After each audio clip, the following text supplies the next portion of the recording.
والصلاة والسلام على رسوله الكريم أما بعد أعوذ بالله من الشيطان الرجيم بسم الله الرحمن الرحيم يا أيها النبي قل لأزواجك وبناتك ونساء المؤمنين يدنين عليهن من جلابيبهن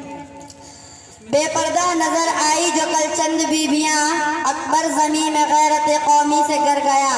پوچھا جو ان سے آپ کا پردہ وہ کیا ہوا کہنے لگی کہ عقل پہ مردوں کی پڑ گیا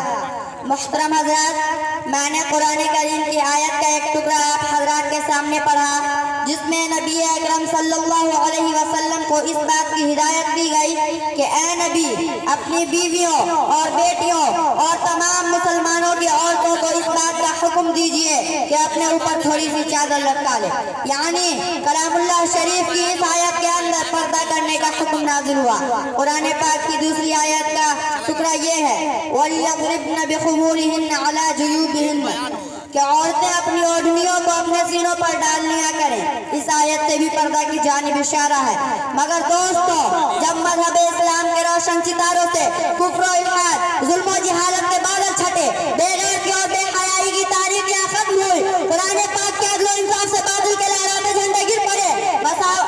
مظلوموں اور بے قصوں کو مساوات اور برابری کا درجہ ملا خاص طور پر ان عورتوں کو جو ظلم و ستم کی چکی میں پس رہی تھی مصائب و آلام کے پہاڑ ان پر توڑے جا رہے تھے اسلام نے ان کو ذلت و پستی کے غار سے نکال کر بلندی پر پہنچایا ظہور اسلام سے لے کر صدیوں تک مسلمان عورتوں کے برائی کے گیت گائے جاتے رہے اگر تاریخ کے اوراق کھولے جائے تو غیر مسلم عورتوں پر مسلمان عورتوں کی فضیلت دکھائی دے گی لیکن آہستہ آہستہ پوری دنیا میں شیطانی ڈنڈے بجنے لگے مسلمان عورتوں کو مکاری و عیاری کے پھندے میں پھنسانے کے ارادے ہونے لگے مسلمان عورتوں کو اس کے گھر کی چار دیواری سے نکال کر شارع عام بدنام اور رسوا کی انتہا کوشش کی گئی اسے شمع محفل بنا کر درندہ صفت انسانوں کے حوالے کیا گیا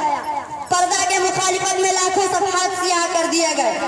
ان کی صرف ایک ہی سزا تھی کہ پردہ کے گریبان کو چاک اور ریزہ ریزہ کیا جائے اور عورتوں کو بے لگام اور بے حیا چھوڑ دیا جائے وہ جو چاہے گل کھلائے چنانچہ خواہشات کے ان پٹھوں کی آرزویں پوری ہوئی اور انہوں نے آہستہ آہستہ مسلمان عورتوں کو بہکا لیا اور مسلمان عورتوں نے پردہ جیسی عظیم نعمت کو پیٹھ پیچھے ڈال کر مردوں سے کاندھے سے کاندھا ملا کر چلنا شروع کر دیا پھر نہ پوچھئے کہ اسلامی معاشرے کو کتنی خرابیوں سے دوچار ہونا پڑا کتنی آفتوں اور مصیبتوں کا سامنا کرنا پڑا بدکاری اور زناکاری عام ہوتی چلی گئی مکانوں اور دکانوں اور بستیوں اور بیابانوں میں صرف برائیاں ہی برائیاں نظر آنے لگی محترم دوستوں اگر اسلام دشمن طاقتیں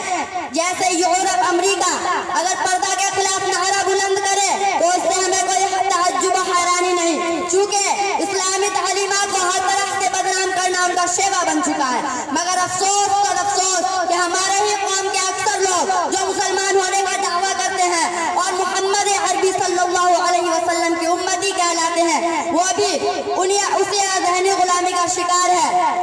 خاص طور پر انگریزی تعلیم یافتہ طبقوں میں زیادہ مبتلا ہے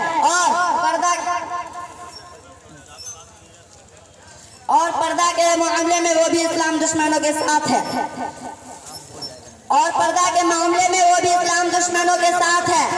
کسی شاعر نے ایسے ہی لوگوں کے بارے میں کہا ہے کہ انہی کی محفل سوارتا ہوں چراغ میرا ہے رات ان کی انہی کے مطلب کی کہہ رہا ہوں زبان میری ہے بات ان کی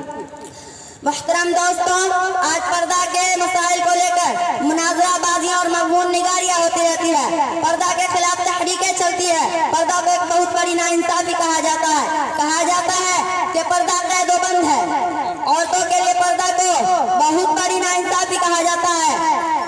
آج مغربی تہذیب نے عورتوں کی شرم و حیا کی دولت کو لوٹ لیا ہے کہتے ہیں کہ پردہ سے کامیابی نہیں ہو سکتی ترقی نہیں ہو سکتی یہی اور نتیجہ ہم سب کے سامنے ہے آج ہمارا خاندانی اور معاشرتی نظام تباہ ہو چکا ہے